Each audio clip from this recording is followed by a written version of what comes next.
스가랴서 9장 말씀을 묵상했습니다. 스가랴 9장 9절에서 17절입니다. 스가랴 9장 9절에서 17절까지.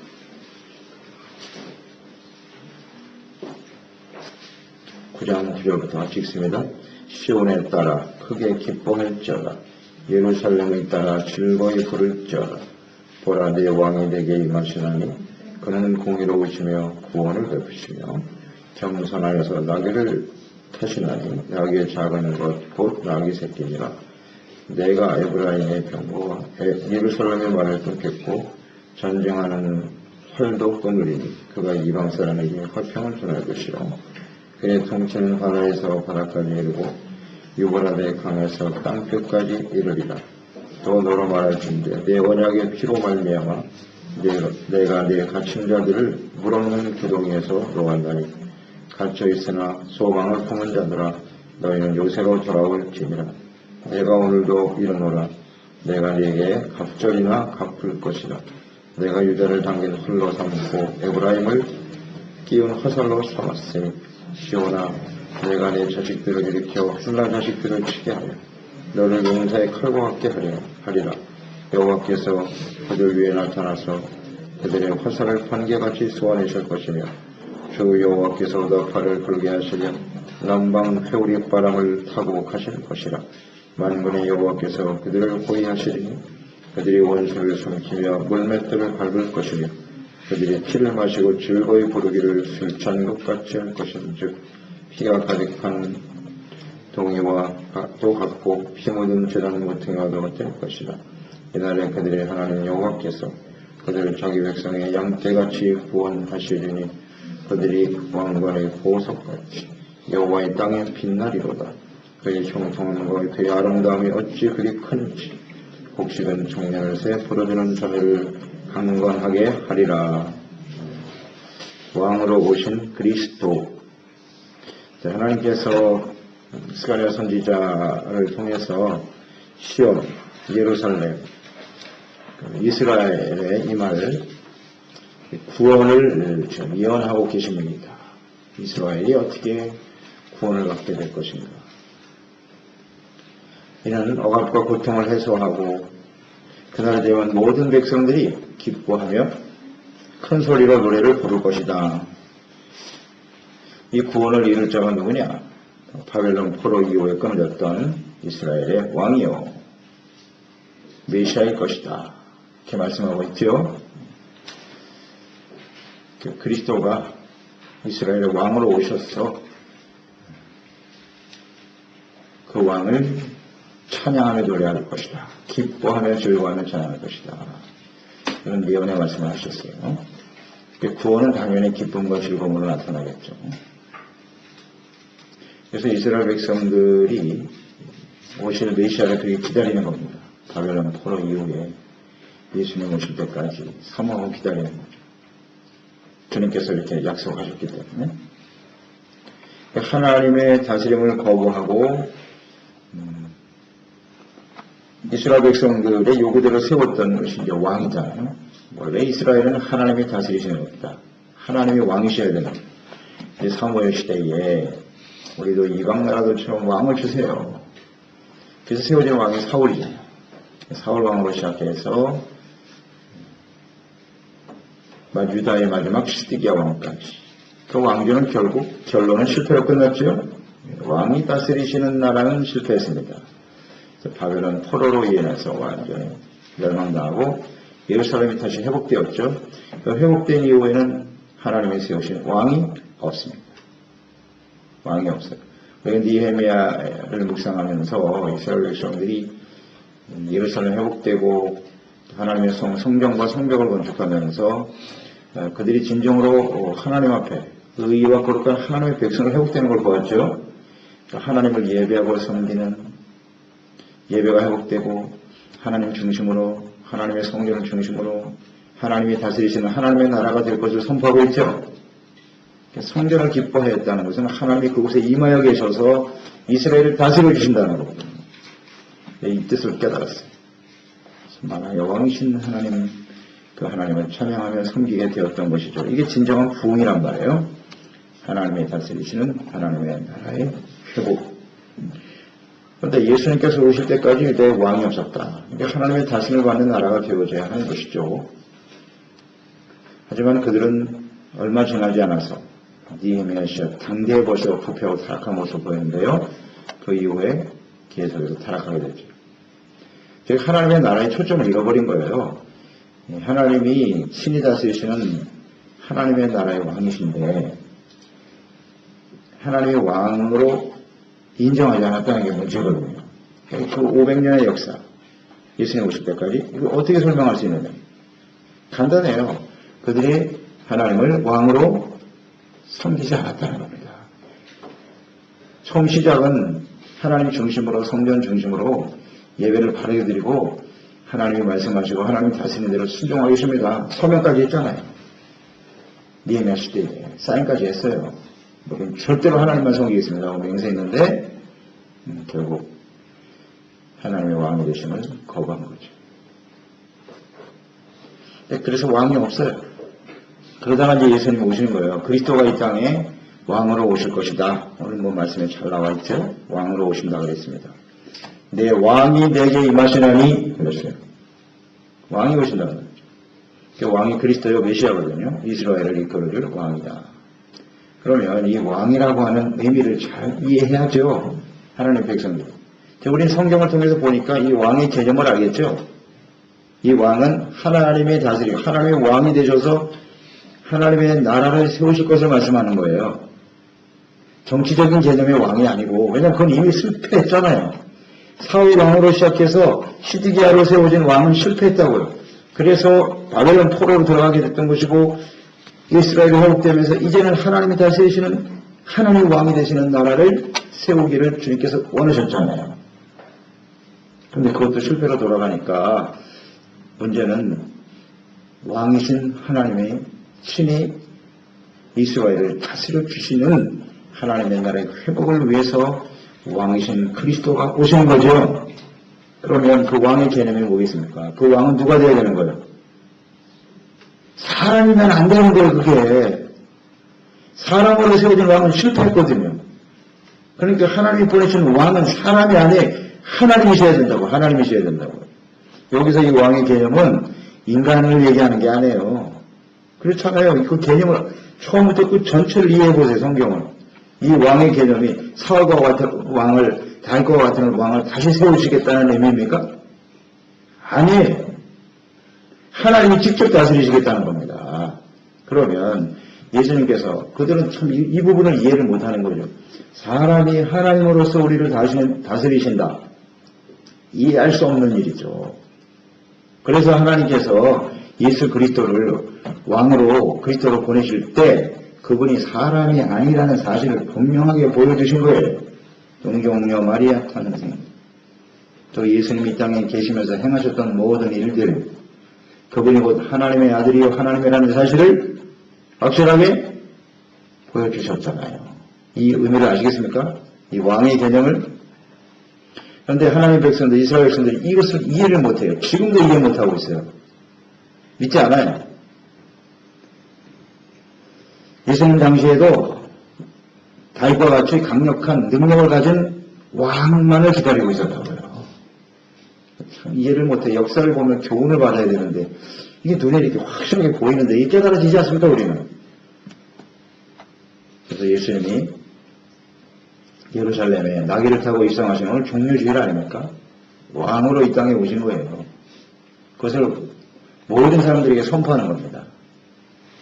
스가랴서에 이미 하나님께서 왕으로 오실 그리스도에 대해서 예언하셨는데 그 말씀이 지금 성취되고 있는 것임을 증거하신 것이죠. 왕의 모습, 왕은 어떤 모습으로 올 것이냐? 그는 공의로우시며, 그렇죠, 왕이니까 공의, 이 땅에 의로운 사람이 있을까요? 의로우신 분은 하나님밖에 없잖아요. 그러니까 예수님이 왕으로 오신다는 것은 공의로 의로 다스리시는 공의로우신 하나님이라는 사실을 잘 말씀해주고 있네요. 구원을 베푸시며, 누가 구원을 베풀 수 있어요? 하나님만이. 이게 스가랴서 9장 9절. 지금도 유대인들은 이걸 알고 있을 텐데 당시의 바리새인들도 이 말씀을 알고 있죠? 기록되어 있지 않습니까? 그들은 구약은 믿잖아요, 그래도. 근데 이거 이해가 안 되나? 이 말씀이 공의로우신 분이고 구원을 베푸시는 분이고 겸손하여 나귀를 타고 오실 것이다. 이렇게 말씀하고 있잖아요. 이거 우리 확실히 이해가 되는데 우리는. 공의롭고 구원을 베푸시는 분은 하나님밖에 없어요. 사람이 우리를 어떻게 구원합니까? 사람이 사람을 구원할 수 없어요. 사람은 다 아담의 후손은 죄악으로 태어나서 죄 가운데 살아가는 사람들이 어떻게 우리를 완전한 의로운 자로서 우리를 구원할 수 있단 말입니까? 근데 그런 인간적인 왕을 기다리고 있다고요? 이거 자체가 잘못된 거 아니에요? 그거 참 안타깝네요. 깨닫지 못하다니. 공의와 구원을 베푸시는 하나님이라는 사실을 분명히 보여주시잖아요. 근데 나귀를 타고 오신대. 이것도 이해가 안 되는 거예요. 겸손하시기 때문에 나귀를 타고 이 땅에 오실 것이다 라고 말씀하셨어요. 나귀라고 하는 것은 가난한 평민이 타는 거예요. 절대 권력을 가진 왕이 이런 나귀를 탈 수가 없는 겁니다. 그런데 겸손한 모습으로 이 땅에 나귀를 타고 오신다. 이것은 곧 성육신을 의미하는 거 아니겠습니까? 크고 위대하신 전능하신 하나님이 낮고 천한 사람의 몸을 종의 형체를 가지고 이 땅에 오신다는 의미잖아요. 이 나귀를 탄다는 것 전체가. 빌립보서 2장 5절 이하에 너희는 이 마음을 품어라. 곧 그리스도 예수의 마음이니. 예수님의 마음이 뭐라고요? 겸손이잖아요. 그게. 그 겸손의 핵심이 뭐예요? 예수님은 하나님이시다. 그러나 하나님과 동등됨으로 취할 것을 여기지 아니하시고 낮고 천한 더러운 사람의 몸을 가지고 이 땅에 오셔서 십자가에 죽기까지 하나님 앞에 복종하고 순종하신 것이 겸손 아니겠느냐. 나귀를 타시는 겸손한 모습으로 이 땅에 찾아오실 그리스도 왕. 이걸 이해를 못하다니. 분명히 이렇게 말씀이 돼 있고 예수님은 그대로 오셨죠? 그대로 오셨어요. 나귀를 타고 예루살렘에 입성하시는 예수 그리스도. 그럴 때 사람들은 찬양했죠? 뭐라고 찬양했습니까? 호산나 찬양했습니다. 여기 찬양할 것이라고 나와 있잖아요. 기뻐할 것이며 즐거이 부를지어다. 그 찬양의 내용은 뭐냐? 우리를 구원하실 그리스도. 호산나는 우리를 구원해 주실 왕이라는 뜻이에요. 우리를 구원해 주세요. 구원해 주실 분은 하나님밖에 없잖아요. 그리스도 우리를 구원해 주시오. 말씀대로 이루어졌어요. 근데 호산나 찬양은 했으나 그들이 말하는 왕. 예수님이 이 땅에 하나님 보내실 왕과의 차이가 있다는 거예요. 개념을 바르게 이해하지 못하고 있다는 게 참 아쉽네요. 구원을 위해서 오신 분이다. 그리고 그리스도께서 오셔서 행하실 일들에 대해서 나와 있죠. 10절에 보면 병거와 말을 끊고 전쟁을 그치게 하시겠다는 겁니다. 그리고 그가 이방 사람에게 화평을 전할 것이요. 이방 사람들에게도 이스라엘만의 하나님이 아니라 모든 이방인에게도 화평을 전합니다. 전쟁이 끝나고 화평이 선포된다는 것이거든요. 그러니까 이 화평이라는 거, 이것도 잘 이해해야 되겠죠. 어떻게 해야 평화가 오는 거예요? 예수님은 평화를 주기 위해서 오시는 분이죠. 어떻게 해야 평화가 온다고요? 그렇죠. 죄를 용서하고 죄사함 받고 하나님과의 관계가 화목의 관계로 바뀌는 거죠. 그것을 위해서 오신 분이에요. 화평을 제대로 이해해야죠. 힘 있는 카리스마가 넘치는 지도력을 가진 왕이 나타나서 주변의 모든 나라를 다 제압하고 그래서 평화를 얻으려고 하는 그런 개념이 아니잖아요. 이걸 이해를 못하나.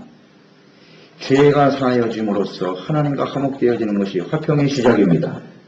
그럴 때 이 화평의 복음이 모든 이방 사람들에게 전파되는 거예요. 그 사람들도 예수 그리스도로 말미암아 죄사함 받고 참된 화평을 누리고 하나님의 다스림을 받는 하나님의 나라가 될 것이다. 아멘이죠. 하나님의 나라는 성령 안에서 의와 평강과 희락입니다. 그 의가 없는 것은 절대 평화가 없고 기쁨도 없어요. 이건 같은 단어예요.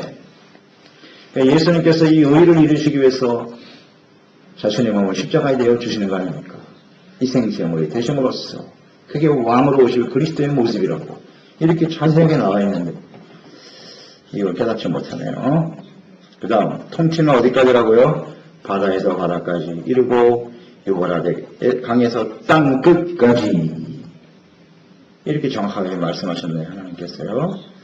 이제 그리스도가 오심으로써 만왕의 왕으로 오셔서 땅 끝까지 이 복음이 전파되게 하심으로써 다스리시고 참된 평화를 얻게 하셨습니다. 말씀대로 이루셨죠? 그러나 아직 다 완성되지는 않은 것 같아요.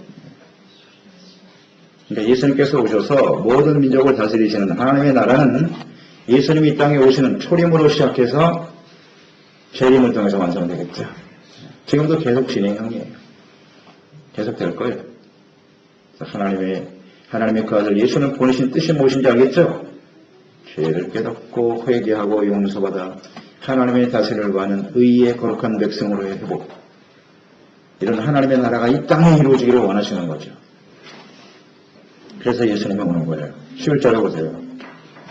너로 말할진대 내 언약의 피가 나오잖아요. 내 언약의 피로 말미암아 내가 네 갇힌 자들을 물 없는 구덩이에서 놓았나니 해방시켰단 말이에요. 피가 나오잖아요. 언약의 피. 그러니까 그리스도가 왕이 이 땅에 오셔서 할 일이 뭐냐?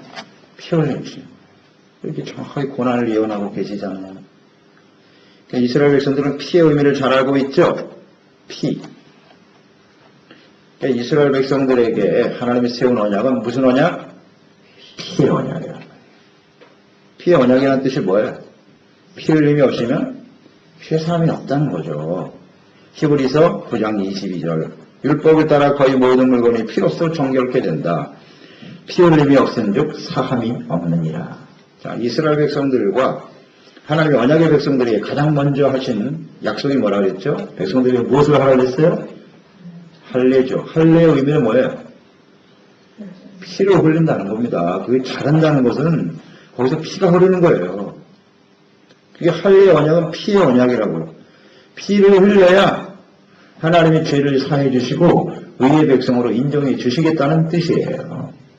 할례로 시작된 피 흘림의 제사가 모세 때에 와서는 짐승의 피로 나타나게 됐던 것이고 짐승 피로 흘려서 제물을 드렸잖아요. 그것 가지고도 완전하지 못하니까 이제 하나님의 아들이 직접 오셔서 십자가에 피를 흘려주시는 거예요. 이게 바로 언약의 피잖아요. 새 언약, 성만찬을 하시면서 새 언약의 피라고. 이것이 내가 흘린 피다, 이 잔이. 피의 언약을 다시 한번 확인시켜 주신 것이죠. 그 피의 언약을 피로서 어떻게 해줬다? 물 없는 구덩이에서 살려냈다. 물 없는 구덩이는 무엇을 의미하는 거예요? 물 없는 구덩이에 빠지면 어떻게 될까요? 사망이죠. 그러니까 물 없는 구덩이 자체가 사망의 죽음이에요. 그 죽음에서 생명으로 옮겨내시기 위해서 그리스도가 이 땅에 오실 것이다. 정확하게 말씀하셨잖아요.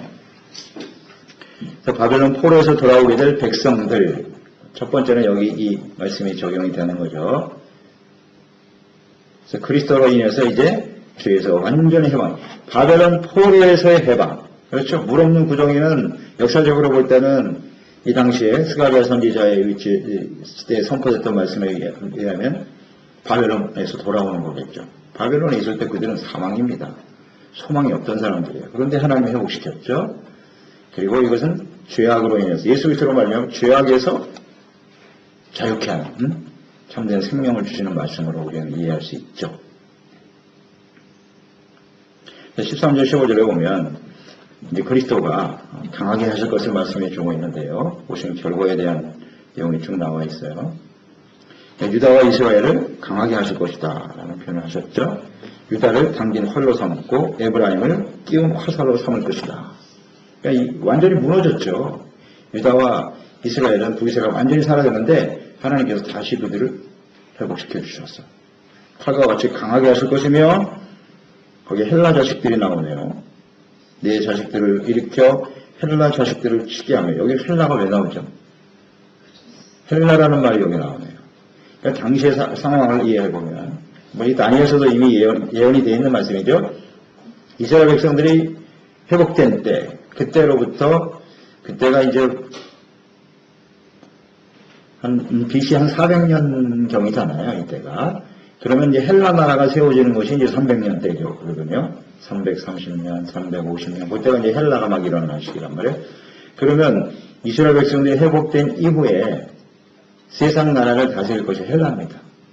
헬라, 알렉산더입니까? 헬라가 일어나서 이제 온 세상을 다스리게 될 것인데 하나님은 그것까지도 벌써 알고 계세요. 그들을 이기게 될 것이다. 따라서 이 헬라라고 하는 것은 장차 일어나는 헬라 왕국을 의미하는 것이기도 하고 좀 더 근본적인 의미는 헬라는 뭐예요? 우상숭배자들 아닙니까? 온갖 잡신을 다 믿는 사람들이 헬라잖아요. 그리고 인본주의예요. 우상숭배와 인본주의로 세워지는 세상 나라. 이건 헬라입니다. 이 헬라 문화가 지금까지도 계속되고 있죠? 예, 여러분 배웠잖아요. 헬레니즘, 헤브라이즘, 역사의 가장 두 줄기 아닙니까? 헬레니즘이 바로 하나님이 없는 인본주의잖아요. 그게 지금도 계속되고 있죠. 그래서 이것을 친다라는 거예요. 승리하게 만들어 주실 것이다. 세상 나라, 하나님이 없는 세상 나라를 다스리고 승리하게 만들어 주시는 하나님의 뜻이 이루어지게 될 것이다. 승리를 말씀하고 계시는 거예요. 그래서 위에 나타나서, 그러니까 예수님이 오실 때 이것이 승리로 나타난다는 겁니다. 예수님이 오실 때 이런 완전한 승리로 임하게 될 것이다. 하나님께서 그들 위에 나타나실 것이다. 14절에 그들 위에 나타나셔서 하나님의 백성들과 임마누엘이죠. 함께 나타나신다는 표현을 잘 한번 묵상해 볼까요? 어떻게 나타나는 게? 나타나는 거 보여진다는 거거든요. 사람들에게 나타나 보여주시겠다는 거예요. 하나님은 안 보이시죠? 영이시니까. 그런데 나타나서 보여주시겠대. 그분이 그리스도예요. 그리스도. 그러니까 이 부분을 이 하나님의 백성, 그 당시에 바리새인들 유대인들은 잘 알아요. 이해한다고요. 아, 직접 우리의 눈에 보이도록 나타나신다고? 그러면 다스리시는 왕일 수밖에 없네. 인간적인 왕을 이 말씀 속에서 생각하는 거예요. 그들 위해 나타나시겠다고 하셨으니까. 그런데 우리는 알죠? 이 나타나심의 의미가 무엇이라고요? 성육신. 예언의 말씀 정확하잖아요. 그러니까 하나님이 사람의 몸을 가지고 이 땅에 오시는 거죠. 그게 나타나서 보여주시는 거죠. 이게 이해가 안 되나? 이 부분을, 이 예언의 말씀을 제대로 해석하지 못하고 이해하지 못하면 예수님을 이해할 수가 없는 거예요. 그런데 우리는 이 말씀을 알고 들어가 보세요. 예수님이 하나님의 아들이시고 사람의 몸을 갖고 오신 하나님이라는 사실을 정확하게 들어맞지 않습니까? 이 주님의 말씀 앞에서. 그래요. 하나님이시면서 사람이신. 그러니까 예수님이 하나님의 아들이심을 믿어야 그게 진짜 하나님의 자녀인 거예요. 예수님이 하나님의 아들이시라는 사실을 부인하는 건 적그리스도인 거예요. 그러니까 하나님의 자녀들이 아니에요. 이 말씀에 근거하여. 그리고 15절에는 그들을 호위하시리니 이끌어가시면서 보호해 주시는 거예요. 그리스도가. 그래서 하나님의 백성들을 이 땅에 바르게 세워주실 것이다. 원수를 삼키며 물맷돌을 밟을 것이며 승리죠? 승리입니다. 예수님의 승리는 그들이 피를 마시고 즐거이 부르기를 술 취한 것 같이 할 것인즉 피, 이 역시 예수님의 피로 말미암아 승리할 것을 말씀하고 계신 거죠. 예수님의 흘리신 십자가의 피가 예수님은 십자가의 죽으심으로써 피 흘리심으로써 승리하게 하셨죠. 십자가의 죽음, 피 흘림이 바로 승리입니다. 승리. 마귀를 이기고 세상을 이기고 죄를 이기고 승리하게 만들어 주실 것이다. 이렇게 말씀에 정확하게 나와 있는데 어떻게 예수님의 십자가의 죽음을 실패로 생각하느냐. 지금도 그렇게 말하는 사람 많죠? 거짓 이단들이요. 예수님의 십자가의 피 흘리심은 실패한 것이다. 성경은 모르는 거예요. 정확하게 나와 있어요. 그 피 흘리심이 바로 승리다. 무엇으로? 부활하신 것으로. 완전한 승리를 보여주셨잖아요. 정확하게 말씀하셨네요. 그리고 그리스도가 오심으로써 나타나는 결과와 같은 16절에 나와 있죠. 그들의 하나님 여호와께서 그들을 자기 백성의 양떼같이 구원하신다. 즉 예수님께서 어떤 모습으로 오신다고요? 선한 목자죠. 양떼같이 목자와 양의 관계로, 즉 양은 목자가 없이는 생존 자체가 불가능해요. 목자가 없는 양은 그 자체가 죽은 거예요. 그런데 목자이신 예수님이 오셨어요. 그 백성들을 보면서 뭐라고 말씀하셨어요? 목자 없이 유리방황하는 양떼들과 같다는 거죠. 긍휼히 여기고 불쌍히 여기시고 목자는 생명을 바쳐 양을 지키는 거예요. 그 양을 지키기 위해서 자신의 몸을 내어주신 선한 목자신 그리스도로 오실 것이다. 그래서 예수님은 자기 자신을 선한 목자라고 말씀하십니다. 내가 바로 양의 문이야.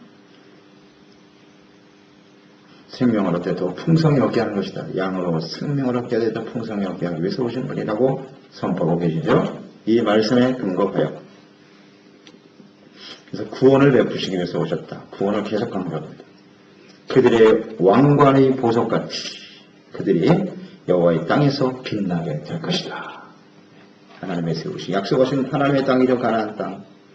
그곳에서 왕관의 보석과 같이 아주 존귀한 존재로 하나님께서 영광스럽게 하시겠다. 그리스도를 보내심으로써 하나님의 다스림을 받는 하나님의 백성으로 세워질 때 그들은 구원의 은총을 받고 그 영광이 땅끝 모든 사람들에게 전파되는 거죠. 이 말씀이 그대로 이루어지게 되는 거예요. 또 17절에도 보세요. 그리스도로 말미암아 형통, 아름다움 어찌 그리 큰지 말이죠. 형통과 아름다움이 그리스도를 통해서 이 땅에 이루어지게 될 것이다. 곡식은 청년, 세포도주는 천혜를 강건하게 하리라. 모든 사람들이 영육간의 강건함을 얻어 영광스러운 하나님의 나라의 백성으로서의 모습을 회복해 나갈 것이다. 이것이 하나님의 뜻이죠. 그러나 하나님의 백성들은 이것을 거부했죠. 이게 문제죠. 하나님의 뜻은 형통과 아름다움이 있습니다. 우리가 영육간의 강건함을 얻어 그 왕관의 보석과 같이 존귀한 존재로 하나님 앞에 세워지기를 원하십니다. 그러니까 예수님을 그리스도로 영접하고 예수님을 만왕의 왕으로 믿고 예수님의 그 십자가의 죽으심과 피 흘리심을 통해서 우리가 죄사함 받고 하나님과 화평하게 되고 구원을 받았음을 확신하는 사람들은 하나님께서 이처럼 존귀한 존재로 여겨주시는 거예요. 그리고 우리의 삶 속에 하나님의 형통함을 주시고 형통이라는 건 막힘이 없다는 거잖아요. 그 형통의 의미는 아시겠죠? 천국을 향해 가는 천국에 가는 것이 우리의 구원의 완성이니까요. 구원이 완성되는 그날까지 막힘없이 그리스도와 함께 갈 수 있는 길을 열어놓으셨도다. 아멘. 막힘이 없어. 이것이 하나님의 뜻이에요. 그 삶이 가장 아름다운 삶이에요. 예수님이 십자가의 죽음과 처형은 너무나 처참하고 고통스러운 모습이지만 그를 통해서 이루실 하나님의 구원은 얼마나 아름다운지요. 그래서 예수님의 그 희생은 아름다운 거예요. 아름다운 겁니다. 그래서 모든 사람들에게 생명과 구원을 주는 이 하나님의 뜻을 그리스도를 통해서 이루셨듯이 이루어 주셨습니다. 우리도 그 주님의 길을 따라서 참된 겸손한 모습으로 그리스도를 따름으로써 또 그 언약의 피를 소중하게 여기고 증거함으로써 내가 왕이 아니라 진정 예수님이 우리를 다스리시는 하나님의 아들이시며 왕이라는 사실을 인정하면서 겸손히 주님을 따르는 저희들이 되었으면 좋겠습니다. 그로 말하면 정말 기뻐하고 즐거워하는 하나님의 신실한 종들이 됩시다. 기도하겠습니다. 하나님 아버지, 오늘도 주님께서 저희들에게 예수님이 이 땅에 만왕의 왕이여 그리스도로 오실 예언된 하나님의 말씀을 묵상할 수 있도록 은혜 주심을 감사합니다. 이 말씀이 무엇을 의미하는 것인지 깨달을 수 있게 해주심을 감사드립니다. 예수님이 하나님의 아들이시고 사람의 몸을 가지고 이 땅에 오실 것이다. 오늘 스가랴서 9장에 정확하게 예언해 놓으셨네요. 이 말씀이 예수 그리스도를 통해서 나귀를 타시고 예루살렘에 입성하시는 예수님을 통해서 완벽하게 성취되었습니다. 그 예수님이 예루살렘에 나귀 타고 들어가시는 의미가 무엇인가? 오늘 말씀이 잘 나와 있죠. 피 흘리심을 통해서 죄사함 받게 하시고 하나님과 화목하게 하시며 죄와 사망을 이기고 인본주의를 이기고 하나님의 다스림을 받는 하나님의 나라가 이 땅에 세워지기를 원하시기 때문이지요. 우리도 겸손한 모습으로 구주님을 따르게 하셔서 예수님 오시는 날 하나님이 주시는 생명과 구원에 참여하여 또 수많은 사람들을 생명과 구원의 길로 인도하는 일에 쓰임받는 저희들이 되게 하시옵소서. 예수님의 이름으로 기도드리옵나이다.